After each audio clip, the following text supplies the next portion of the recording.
day. Can you hear me? Well, I hope that your ears are working better than your tongue, so that you might use them to listen to my words. You have turned on the light at the end, beginning and middle of the tunnel, but some things remain shrouded in darkness. My emergency message I hope has helped, but what you need now is to the wall hole to the right of the fence. Oh, go now, there is no time to explain. Well, in fact, time is one of the few things we have in abundance down here. What surprises are spoiled by such catty curiosity.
My memory is like something with a great many small holes.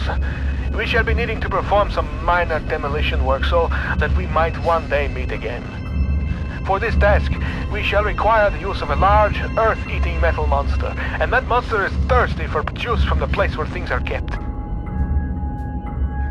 By the way, you can call me Red. It's not my name, you understand, but I am sure you will agree it is a name rather similar to a cardigan. Fetching when worn correctly.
in my mind are increasingly gaping. You cannot breach the inner sanctum of the place of storing. The entryway is blocked. So what if the squashy material between my ears is squashier than most? I may not be perfect like a hanging picture, but my words are wise and backed up by time. A pox on both your brain cells. Try as I may, you must think that I deceive you with my admittingly cunning ways. As far as my eye has seen, our rocky grave extends, and yet you cast away my hope like you would a puppy freshly rolled in its own feces. I hope that your warped sense of morality is better company than I, because now it is all you have left.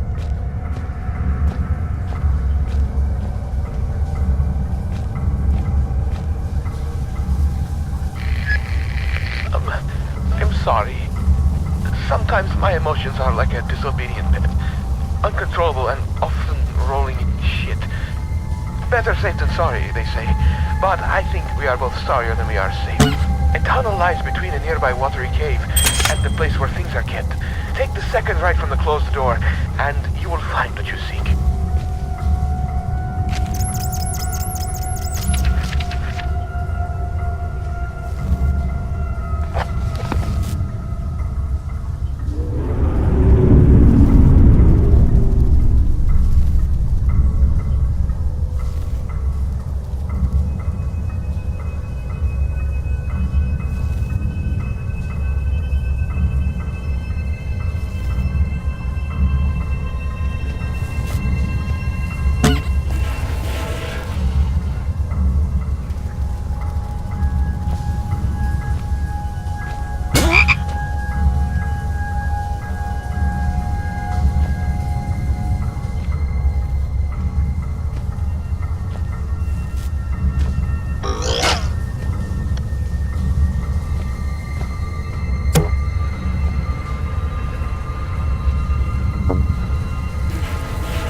find yourself in the watery cave of conversation space, with the tunnel above you from times ahead.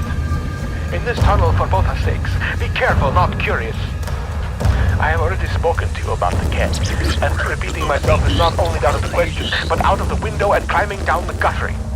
There are spiders in the tunnels that love to suck on the humany fluids, so do not disturb the walls. They are fragile like the china vase in the hooves of the bull.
There should be some insect repellent in that red and white cross box in that room, just in case those spiders found your flesh delicious. How does my brain flesh know your fluids are leaking? Because the thread tricked you!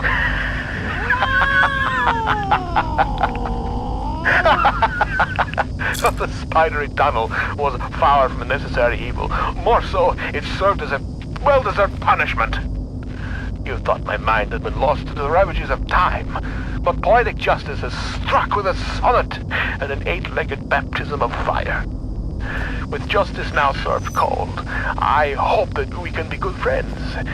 Now reclaim the key and go juice, and find a way to the mining monster.